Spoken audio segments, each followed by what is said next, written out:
Mari kita sama-sama membaca satu bagian firman Tuhan yang diambil dari Mazmur pasal yang ke-51. Mazmur pasal yang ke-51. Nanti di rumah Bapak Ibu Saudara sekalian boleh membaca 2 Samuel pasal 11 sampai pasal 12. Tapi malam ini kita hanya membaca Mazmur pasal 51. Saya akan membacakan buat Bapak Ibu Saudara sekalian memperhatikannya. Mazmur pasal 51 demikian firman Tuhan. Untuk pemimpin biduan Mazmur dari Daud. Ketika Nabi Nathan datang kepadanya setelah ia menghampiri Batsyeba. Kasihanilah aku ya Allah menurut kasih setiamu. Hapuskanlah pelanggaranku menurut rahmat-Mu yang besar. Bersihkanlah aku seluruhnya dari kesalahanku. Dan tahirkanlah aku dari dosaku. Sebab aku sendiri sadar akan pelanggaranku. Aku senantiasa bergumul dengan dosaku. Terhadap engkau sajalah aku telah berdosa. Dan melakukan apa yang kau anggap jahat. Supaya ternyata engkau adil di dalam putusanmu, bersih dalam penghukumanmu. Sesungguhnya dalam kesalahan aku diperanakan, dalam dosa aku dikandung ibuku. Sesungguhnya engkau berkenan akan kebenaran dalam batin, dan dengan diam-diam engkau memberitahukan hikmat kepadaku. Bersihkanlah aku daripada dosaku dengan hisop, maka aku menjadi tahir.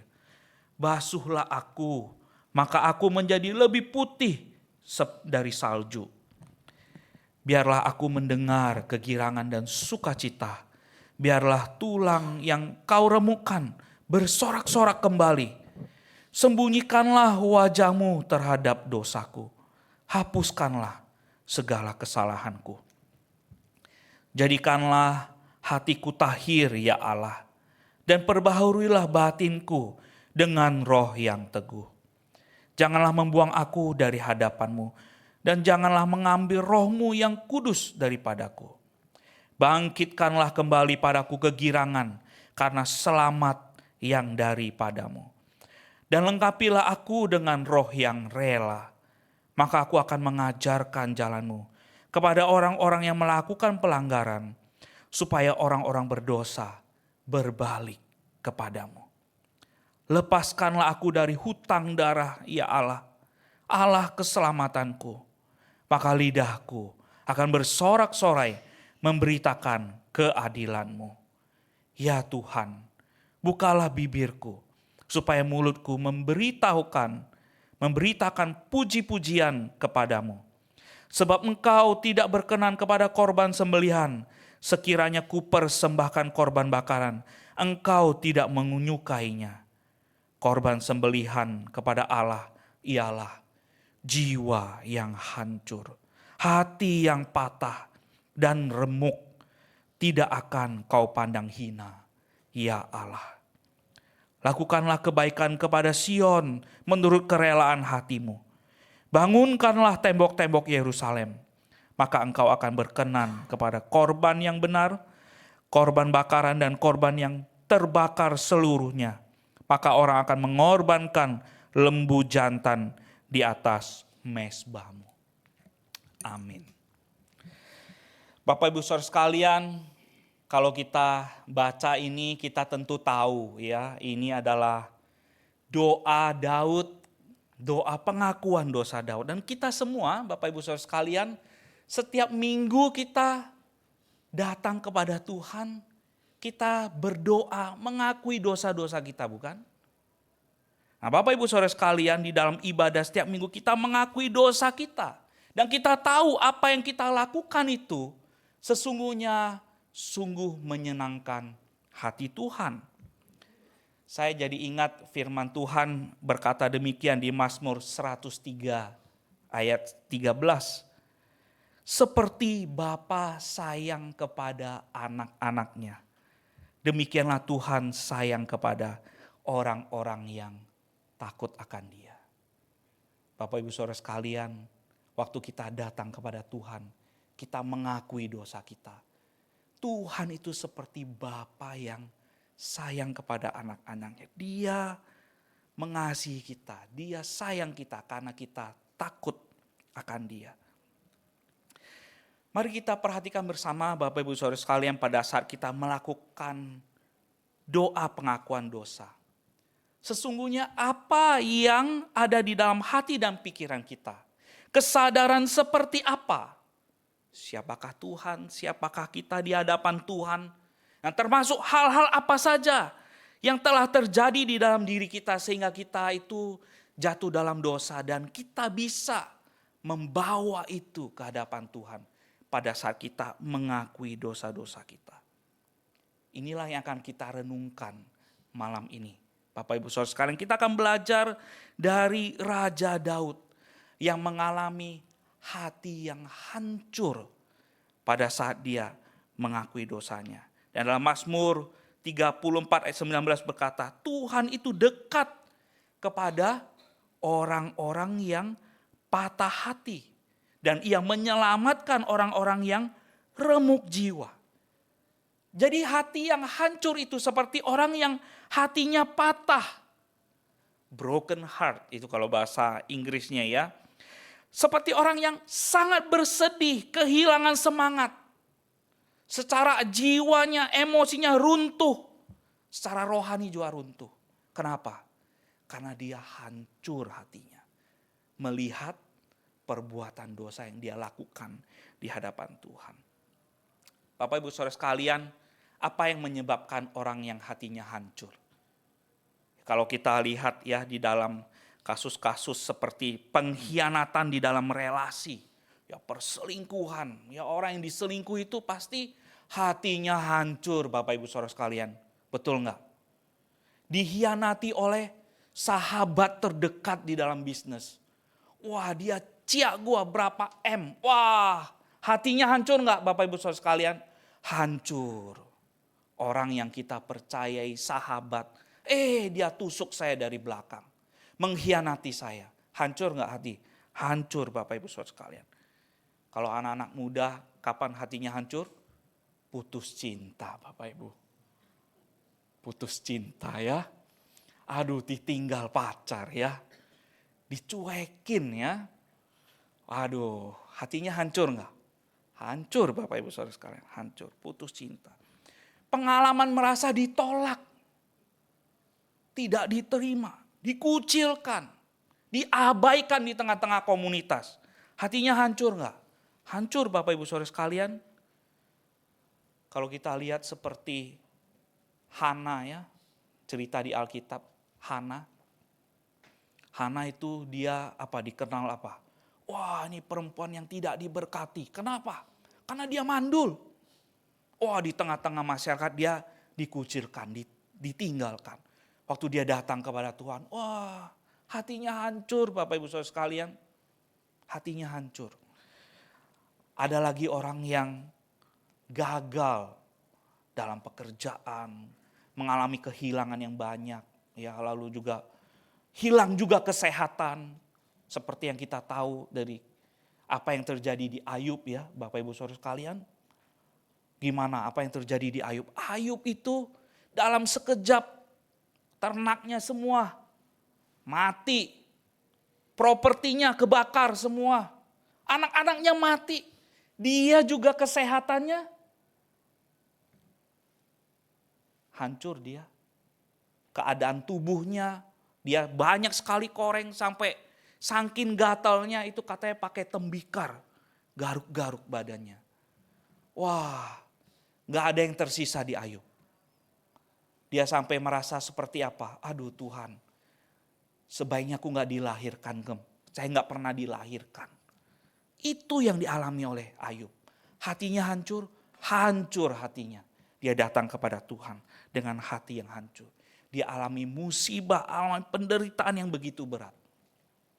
Semua yang saya katakan contoh-contoh tadi Bapak Ibu Saudara sekalian, itu menyebabkan kita kehilangan dan kita berduka. Tapi Bapak Ibu Saudara sekalian, tahukah ada satu hal yang Tuhan Yesus juga katakan, berbahagialah orang yang berduka cita. Karena apa? Karena dia jatuh dalam dosa. Hatinya hancur karena dia jatuh dalam dosa. Orang yang demikian itu mendapatkan penghiburan dari Tuhan, pemulihan dari Tuhan. Bapak Ibu Saudara sekalian, di dalam bagian yang kita baca tadi Mazmur, ada rasa bersalah yang begitu mendalam akibat dosa, dan itu menghancurkan hatinya Daud. Sehingga Daud datang kepada Tuhan, dia menyadari kesalahannya yang begitu besar, dia hidup dalam penyesalan, dia terus mengingat-ingat betapa jelek, betapa hinanya dirinya di hadapan Tuhan karena dosa yang dia lakukan. Mungkin orang tidak tahu, tetapi di dalam hatinya dia tahu. Sehingga hatinya remuk ketika Nathan datang mengcounter dia, menegur dia. Hatinya hancur. Dia datang kepada Tuhan dan dia menaikkan doa seperti yang tadi Mazmur yang kita baca tadi. Ada kabar baik di dalam iman Kristen. Bapak Ibu Saudara sekalian, engkau dan saya yang mengalami hati yang hancur di hadapan Tuhan. Allah kita justru dekat dengan orang yang hancur hatinya. Karena apa? Karena kita sungguh-sungguh terbuka kepada Tuhan. Pada saat kita mengalami hancur hati, hati kita terbuka kepada Tuhan untuk mengalami kasih-Nya, mengalami penghiburan, pengampunan. Dan kita dipulihkan Tuhan. Adakah engkau dan saya di dalam doa-doa, pengakuan dosa kita? Kita sungguh-sungguh datang kepada Tuhan dengan hati yang hancur karena dosa.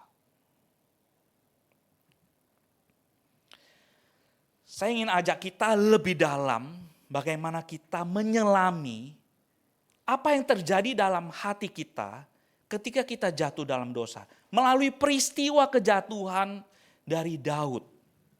Daud jatuh dalam dosa perzinahan, Bapak Ibu Saudara sekalian. Begini Bapak Ibu Saudara sekalian. Pada waktu itu Daud itu sedang tidak ada di dalam tugasnya. Dia tidak sedang menjalankan fungsinya sebagai pemimpin bangsa Israel. Yang sudah biasa pada waktu itu, raja kalau pasukannya pergi berperang, dia juga ikut berperang. Tetapi kali itu, Daud tidak ikut berperang. Dia leha-leha di soto istana, Bapak Ibu Saudara sekalian. Di atas itu kemudian dia melihat Batsyeba mandi. Coba. Lihat ya. Dia melihat Batsyeba mandi. Kemudian dia menyelidiki siapa Batsyeba. Dan tidak berhenti sampai di sana, dia menyuruh orang menjemput Batsyeba. Sehingga Batsyeba datang ke hadapannya. Dan dia berzina dengan dia, Batsyeba, sampai Batsyeba hamil. Tidak berhenti sampai di sana, Daud menutupi dosanya dengan apa? Dia tahu Batsyeba itu adalah istri dari salah satu prajuritnya. Dia suruh Uria pulang. Padahal Uria gak mau pulang. Uria punya jiwa yang solider dengan sesama pasukan. Dia mau ada di medan perang sampai perang selesai. Tetapi dia suruh Uria pulang supaya si Uria ini tidur dengan istrinya. Sehingga kehamilannya Batsyeba itu menjadi kehamilan yang wajar karena bersama dengan suaminya. Lihat ya, ini trik. Tapi trik ini tidak berjalan dengan baik. Si Uria tetap tidak mau menghampiri Batsyeba. Tidak mau tidur dengan Batsyeba, padahal Uria sudah dibuat mabuk, tetap tidak mau. Jadi trik ini gagal. Apa yang dilakukan lagi untuk menutupi dosa? Lihat manipulasinya Daud. Daud kemudian mengatur kematiannya Uria. Dia suruh Yoab kirim Uria di pasukan yang paling depan untuk berperang. Perang belum selesai disuruh mundur supaya Uria di depan mati. Dia merencanakan pembunuhan Uria. Ini kronologinya Bapak Ibu Saudara sekalian. Mengerikan sekali. Dosa itu mengerikan sekali. Mulai dari sotoh rumah sampai bisa merencanakan pembunuhan Bapak Ibu Saudara sekalian. Setelah itu Daud kelihatan seperti pahlawan, mengambil Batsheba menjadi istrinya. Tidak ada yang tahu apa yang terjadi. Tidak ada yang tahu apa yang terjadi.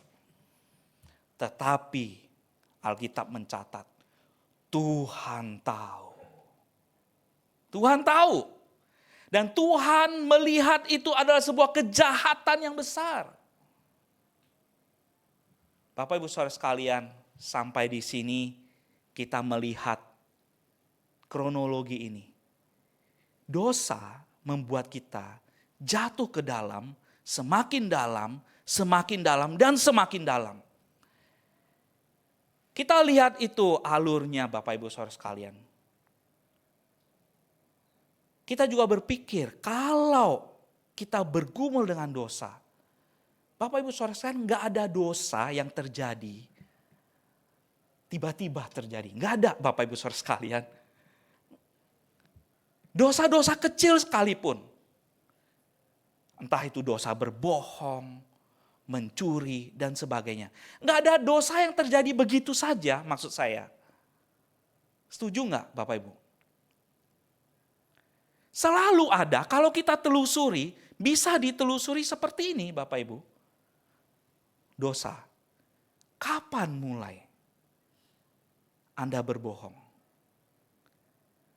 Apa yang terjadi sampai Anda berbohong? Kalau kita mau telusuri dosa yang terjadi dalam diri kita, bisa Bapak Ibu Saudara sekalian. Dengan sengaja saya tampilkan kronologi ini supaya kita semua belajar Bapak Ibu. Supaya kita belajar. Ini adalah dosa perzinahan, tetapi sebetulnya secara prinsip dosa itu terjadi dalam bentuk yang berbeda. Sama aja Bapak Ibu. Sama aja. Jadi apa itu dosa Bapak Ibu Saudara sekalian? Dosa itu mengakibatkan kita sebetulnya kita mengalami sebuah kecenderungan.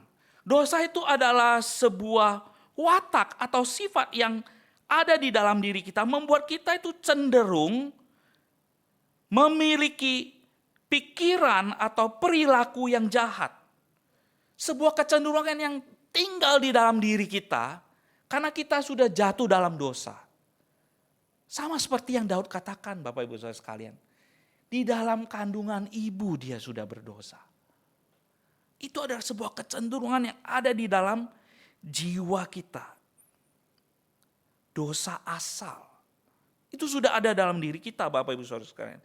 Dan kecenderungan itu membuat kita itu melakukan kejahatan, mendorong keinginan kita, mendorong kita berperilaku perbuatan dosa. Ada sesuatu dalam diri manusia yang menyebabkan dan memicu keinginan dan perilaku yang tidak sesuai dengan kehendak Allah. Itu menyebabkan manusia itu lemah, menuntun kepada pikiran, keinginan, dan perilaku jahat. Sehingga apa? Kita bisa berdosa secara rohani dan secara fisik. Itu mempengaruhi rohani kita, fisik kita ketika kita jatuh dalam dosa. Kita bisa melakukan dosa secara aktif ataupun secara pasif. Nah Bapak Ibu Saudara sekalian, dosa itu bisa menjadi sebuah realita yang kita lakukan sebagai sebuah perbuatan nyata. Ataupun kita mengabaikan hal yang baik, itu pun sudah dosa. Kita tahu ini baik, kita tidak lakukan, itu pun dosa. Kita tahu orang ini butuh bantuan, kita tidak lakukan, itu pun dosa. Bapak Ibu Saudara sekalian, Itulah dosa di dalam jiwa dan raga kita, aktif maupun pasif, melalui keterlibatan secara langsung ataupun dalam menghindari atau pengabaian terhadap hal-hal yang baik. Dosa itu ada di dalam diri kita. Bapak Ibu Saudara sekalian, tapi mari kita lihat bagaimana Daud mengalami pertobatan. Ada 3 hal Bapak Ibu Saudara sekalian yang kita butuhkan. Yang pertama, ketika engkau dan saya jatuh dalam dosa, siapa yang menjadi Nathan bagi kita? Itu hal yang pertama. Apakah engkau dan saya punya seorang Nathan dalam hidupmu yang engkau berikan keleluasaan untuk boleh menegur engkau? Saya punya, Bapak Ibu Saudara sekalian. Saya punya. Teman-teman AKK saya, mereka boleh menegur saya. Saya sampaikan di dalam kelompok Bapak Ibu Saudara sekalian, ketika saya melakukan kelompok pemuritan bersama dengan beberapa leaders, saya sampaikan, silakan kalau kalian melihat ada hal yang tidak atau kurang pas dalam diri saya, entah di dalam pengajaran saya pada saat saya berkhotbah atau di dalam kehidupan saya sehari-hari, silakan tegur saya. Saya membuka diri saya, Bapak Ibu Saudara sekalian. Engkau dan saya punya enggak sahabat rohani? Sahabat rohani yang bisa berbicara apa adanya kepada engkau. Saya punya, Bapak Ibu Saudara sekalian. Adakah Nathan di dalam hidupmu? Kalau tidak punya, cari Bapak Ibu Saudara sekalian, temukan. Yang kedua, apakah engkau dan saya selalu berinteraksi dengan firman Tuhan? Sehingga ketika engkau dan saya membaca firman Tuhan, hati kita bisa terbuka, pikiran kita bisa terbuka. Melihat firman Tuhan yang menegur kita, menyatakan kebenaran kepada kita. Sehingga kita bisa reflect. Iya Tuhan, saya salah loh. Firman-Mu mengatakan yang benar. Bapak Ibu Saudara sekalian, tadi di ayat 27b, Tuhan menyatakan dengan jelas. Semua orang tidak tahu apa yang Daud lakukan. Tapi Alkitab mencatat, Tuhan melihat itu sebagai sebuah kejahatan di matanya. Dan Tuhan mengutus Nathan untuk menegur Daud. Yang ketiga, apakah engkau dan saya memahami benar-benar apa konsekuensi dosa? Pikirkan baik-baik Bapak Ibu Saudara sekalian. Seringkali di dalam sesi-sesi konseling, hal yang saya lakukan adalah mengingatkan konseli akan konsekuensi-konsekuensi atas keputusan yang mereka lakukan, mereka berikan terhadap hidup mereka sendiri. Konsekuensi, kalau engkau dan saya tahu konsekuensi atas hidup, apa yang kita pikirkan dan apa yang kita lakukan, niscaya Bapak Ibu Saudara sekalian, engkau dan saya akan membuat pertimbangan yang lebih matang. Dan seringkali Bapak Ibu Saudara sekalian, seringkali ketika kita jatuh dalam dosa, Tuhan membiarkan engkau dan saya mengalami konsekuensi itu. Karena mungkin saja konsekuensi-konsekuensi yang kita tanggung itu membuat kita semakin dewasa di hadapan Tuhan. Membuat kita semakin ingat akan bahaya dosa. Sehingga engkau dan saya tidak jatuh lagi ke dalam dosa yang sama dan sama. Bapak Ibu Saudara sekalian,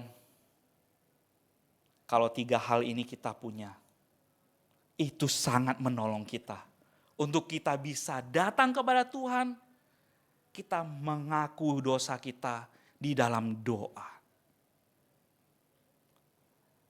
3 hal itu perlu diproses di dalam diri kita. Sehingga engkau dan saya bisa seperti Daud. Datang kepada Tuhan, memohon pengampunan. Lihat panahnya up ya. Daud mengakui dosa. Daud memohon penyucian dari dirinya, hatinya disucikan, mengalami pembaruan hati. Lalu Daud bisa dengan penuh ucapan syukur. Dia memuji Tuhan, dia mengalami pengampunan dari Tuhan. Dan dia bersyukur kepada Tuhan. Karena apa? Hidupnya diterima lagi di hadapan Tuhan. Dan Daud mengalami sebuah pertobatan yang sejati. Sehingga apa? Pada akhirnya dia bisa menjadi pemimpin yang efektif. Karena dia sudah mengakui dosa-dosanya di hadapan Tuhan. Tadi di Mazmur dia katakan, dia bisa menjadi penasehat yang menegur orang lain. Kalau dia temukan ada umat Allah yang dia pimpin, yang jatuh di dalam dosa. Dengan pengalaman kejatuhan dia di dalam dosa, pengalaman pertobatannya terutama pengalaman pertobatannya. Bagaimana dia bangkit dari dosa dan dia bertobat, meninggalkan hidupnya yang lama. Masuk kepada sebuah kehidupan yang baru. Pengalaman itu Bapak Ibu Saudara sekalian, menolong dia menjadi pemimpin yang baik. Saya percaya kita semua merindukan punya pengalaman itu. Betul nggak Bapak Ibu Saudara sekalian? Kita semua nggak diminta untuk menjadi pemimpin yang sempurna. Saya pikir ada nggak ya pemimpin yang sempurna? Saya nggak tahu apakah kita berilusi bahwa engkau dan saya bisa jadi orang tua yang sempurna. Saya pikir nggak ada ya orang tua yang sempurna ya. Apalagi berilusi jadi hamba Tuhan yang sempurna. Saya pikir nggak ada ya. Engkau dan saya perlu menjadi pemimpin yang bertobat. Yang hancur hatinya di hadapan Tuhan. Engkau dan saya perlu jadi parents yang bertobat. Sehingga anak-anak melihat pertobatan kita. Dan ketika dia jatuh dalam dosa, dia punya role model. Bagaimana ayah saya bertobat. Bagaimana mama saya bertobat. Dari kesalahan yang dia lakukan. Di hadapan Tuhan. Bersama dengan Tuhan. Bapak Ibu Saudara sekalian, siapa yang membuat engkau dan saya hancur hati? Siapa? Bukan karena engkau dan saya baik. Bukan karena engkau dan saya orang-orang terpelajar. Secara moral kita baik, kita benar. Bukan Bapak Ibu Saudara sekalian. Tuhan. Tuhanlah yang membuat hati kita hancur, sehingga kita menjadi anak-anak kesayangannya, kita bisa menyadari pengkhianatan yang kita lakukan kepada dia, kesombongan yang ada di dalam jiwa kita, dan keegoisan. 3 hal ini dihancurkan di hadapan Tuhan. Sehingga pada waktu kita datang berdoa, dengan hati yang hancur. Kita adalah seorang yang rendah hati. Kita sungguh-sungguh menyesali dosa-dosa kita. Hati kita sungguh-sungguh hancur di hadapan Tuhan.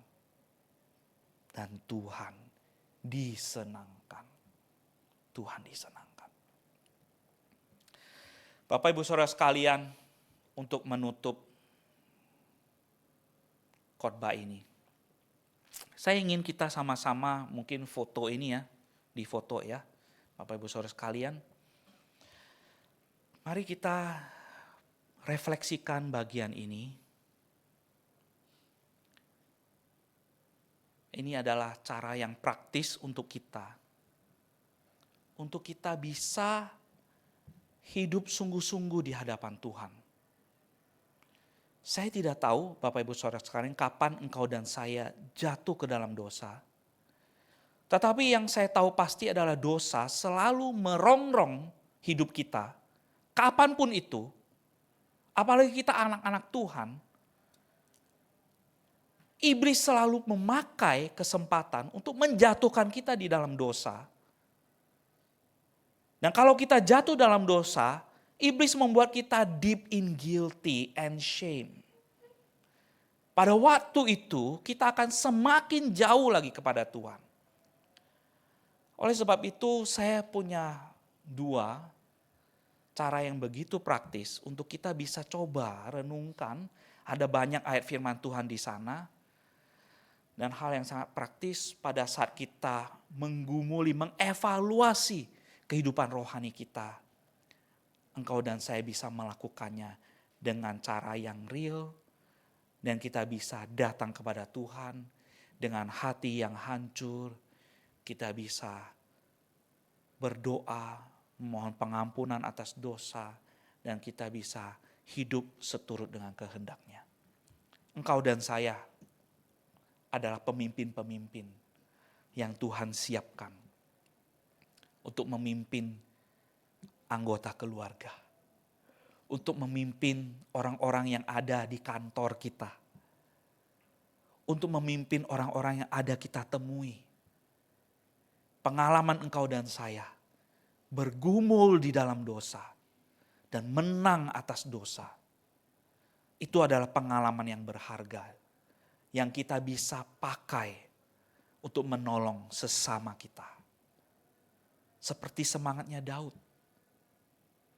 Dia mau menjadi pemimpin yang memuliakan Tuhan. Tidak terpuruk di dalam dosa karena hancur hati. Tetapi dia bangkit sebagai pemenang atas dosa. Apalagi Bapak Ibu Saudara sekalian, engkau dan saya punya Yesus Kristus di dalam hati kita. Mari kita hidupi kebenaran ini seperti Yesus Kristus mencari dan menyelamatkan yang terhilang. Mari kita bangkit berdiri.